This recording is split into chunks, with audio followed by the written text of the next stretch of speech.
Si vous fumez encore aujourd'hui, ce n'est pas parce que vous manquez de volonté, et si vous avez déjà essayé d'arrêter et que vous avez repris, ce n'est pas un échec personnel. C'est simplement que vous vous êtes attaqué au tabac sans comprendre ce qui vous retenait.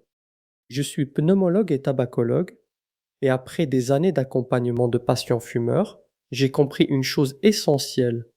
Le tabac n'est pas un problème simple, c'est un système. Et si vous voulez vous libérer du tabac sans souffrir, vous devez comprendre ce système.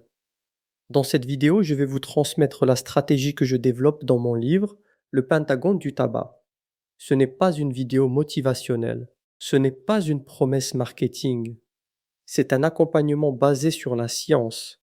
À la fin de cette vidéo, vous comprendrez pourquoi vous n'arrivez pas à arrêter, pourquoi vous souffrez quand vous essayez et surtout, comment arrêter sans vivre l'enfer du manque.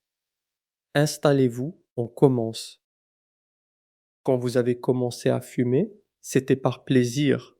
La nicotine vous donnait une sensation de détente, une stimulation, une concentration, une impression de contrôle. Mais progressivement, quelque chose a changé. Vous ne fumez plus pour le plaisir. Vous fumez pour éviter la souffrance.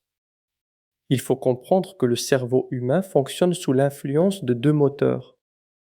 La recherche du plaisir, ce qu'on appelle scientifiquement le renforcement positif, et évitement de la souffrance, c'est le renforcement négatif. Au début, le tabac est un plaisir. Puis, lorsque l'addiction s'installe, le plaisir diminue et la consommation devient essentiellement motivée par l'évitement du manque. La cigarette n'est plus un bonbon, elle devient un antidouleur. Et lorsque vous essayez d'arrêter, vous ressentez la souffrance que la cigarette masquait. C'est là qu'intervient le pentagone du tabac. Si vous essayez d'arrêter de fumer, vous allez être confronté à 5 forces. Nous les avons organisées sous forme de pentagone. Ces 5 piliers sont la dépendance, le manque de motivation, le craving, les freins psychologiques, la mauvaise gestion de la rechute.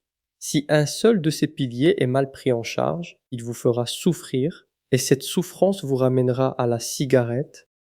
Arrêter de fumer, ce n'est pas supprimer une habitude, c'est stabiliser un système. Voyons chaque pilier en détail. La dépendance n'est pas une faiblesse, c'est une modification du circuit cérébral.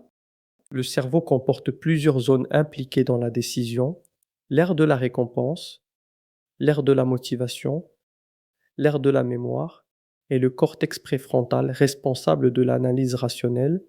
Chez une personne non dépendante, ces zones communiquent de manière équilibrée. Chez une personne dépendante, la nicotine survalorise la récompense. La cigarette n'est plus perçue comme un objet de plaisir. Elle est reclassée par le cerveau comme indispensable à la survie. Et le cortex préfrontal, la zone rationnelle, est court-circuité. C'est pour cela que la volonté ne suffit pas. Il faut savoir que la dépendance comporte 3 dimensions: physique, psychique et comportementale. La dépendance physique, elle est liée au taux de nicotine dans le sang. Quand le taux baisse, le manque apparaît. Irritabilité, anxiété, troubles de concentration, fatigue et envie urgente à la consommation. Le problème avec ce type de dépendance est chimique, donc la solution elle aussi ne peut être que chimique, et c'est ce qu'on appelle la substitution nicotinique. C'est le fait de remplacer la nicotine reçue par la cigarette par de la nicotine délivrée par des patchs et des pastilles. Utilisée correctement, elle double les chances de réussite du sevrage. Pour ceux qui veulent en savoir plus sur comment mener à bien une substitution nicotinique, il y a une vidéo dédiée à ce sujet sur la chaîne. Je vous mets le lien en description. Mis à part la dépendance physique, on distingue également la dépendance psychique qui est liée aux émotions. Là, la cigarette est utilisée comme une béquille qui contrebalance vos fluctuations d'humeur. Quand je suis triste ou en colère, la cigarette me soulage, et quand je suis content, la cigarette accompagne ma joie. Le troisième type de dépendance est la dépendance comportementale. Elle est liée à la gestuelle qui se répète et finit par se ritualiser. Pour prendre en charge ces deux derniers types de dépendance, la solution est ce qu'on appelle les thérapies comportementales et cognitives. Je vous mets le lien en description vers des vidéos dédiées à ce sujet. Et si vous souhaitez aller encore plus loin, nous avons développé un accompagnement complet sur notre site sigazero.com. Mais je préfère être clair, ce programme ne fera pas le travail à votre place. Il vous donnera les outils, la méthode et le cadre. La transformation dépendra toujours de vous. Si vous êtes prêt à vous engager sérieusement, vous trouverez le lien en description.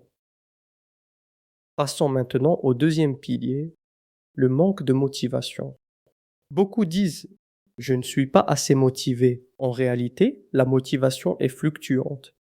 En addictologie, nous conseillons la méthode des 5 R, recommandée par l'Organisation mondiale de la santé. Relevance, c'est la pertinence du but derrière votre projet de sevrage. Autrement dit, pourquoi est-ce important pour vous d'arrêter de fumer à cet instant précis? Risque, quels sont les risques si je continue? Et quels sont les risques si j'arrête? Rewards, quels bénéfices vais-je obtenir de mon sevrage? Roadblocks, quels sont les obstacles que je vais rencontrer en cours de route? Et puis enfin repeat, répéter et persévérer jusqu'à ce que ça marche. Avec cette méthode, on transforme la motivation d'un état émotionnel à un travail cognitif. Le troisième pilier est le craving. Il correspond à une pulsion irrépressible qui vous pousse à fumer. Il est brutal, mais il a une caractéristique essentielle. Il est temporaire. Une pulsion dure en moyenne 3 à 5 minutes. Elle monte, elle atteint un pic, puis elle redescend. Si vous résistez à la vague, elle finit toujours par s'écraser. Plusieurs techniques ont scientifiquement prouvé leur efficacité pour surmonter le craving. Une parmi les plus efficaces est la stratégie de coping, surtout si elle est couplée à une substitution nicotinique bien faite. Il faut savoir que plus vous surmontez le craving sans fumer, plus celui-ci baisse en intensité, et plus vous gagnez en confiance pour surmonter les cravings suivants. Les freins psychologiques est un pilier qui est le plus souvent sous-estimé. Il comporte 3 catégories, l'anxiété et la dépression, les distorsions cognitives ou ce qu'on appelle les biais cognitifs, les fausses croyances liées au tabac et à son sevrage. Il est établi que le tabac dérègle un certain nombre de circuits cérébraux, induisant ainsi une dépression et une anxiété. Et par l'effet de la nicotine, il se présente comme un calmant qui masque l'anxiété et la dépression qu'il a lui-même créée.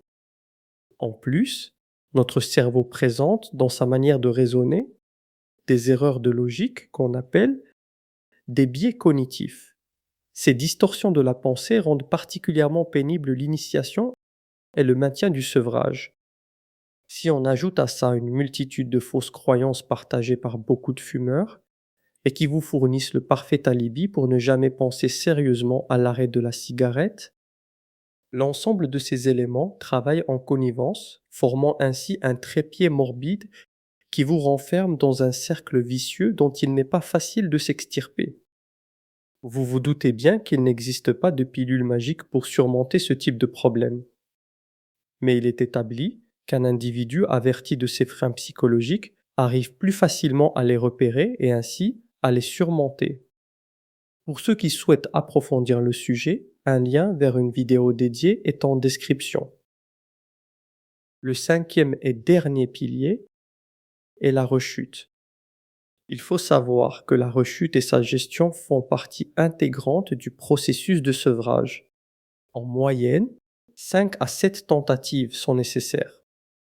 Mais il y a une différence entre une reprise ponctuelle, qui correspond à une cigarette unique consommée après une période d'arrêt, et une rechute complète, qui correspond à un retour à la consommation initiale. Il est important de comprendre qu'entre les deux se produit une cascade psychologique qu'il va falloir gérer et surmonter. Ce phénomène mental est connu sous le nom d'effet de violation d'abstinence. Une bonne connaissance de ce mécanisme permet de le repérer et de le désamorcer lorsqu'il se présente. En plus de l'effet de violation d'abstinence, j'ajouterai une règle simple à avoir en tête. Une cigarette fumée après une période d'arrêt n'est pas un échec. C'est juste un faux pas. Plus encore, c'est une information. Analysez dans quel contexte, quelle émotion, quel déclencheur. Corrigez immédiatement et repartez. La rechute mal gérée détruit des mois d'efforts. La rechute analysée renforce la stratégie. Sur notre site, nous avons mis en place un programme qui vous aide à travailler vos 5 piliers étape par étape grâce au protocole PADIM. On commence par vous aider à acquérir les informations nécessaires au projet de sevrage. On travaille ensemble sur la motivation pour adhérer à l'information. Puis on vous accompagne pour lever les freins à la prise de décision. On vous présente un plan d'action pratique pour initier sereinement le changement. Et enfin, on vous présente les clés pour maintenir le changement en évitant la rechute. Si cet accompagnement vous intéresse, les 4 premières séances sont gratuites. Le lien est en description. Pour terminer, il faut savoir qu'arrêter de fumer sans effort est un mythe. Arrêter sans souffrir est possible, à une condition: stabiliser les 5 piliers du Pentagone. La dépendance, la motivation, le craving, les freins psychologiques et la rechute. Le tabac est un système, mais vous pouvez le démonter.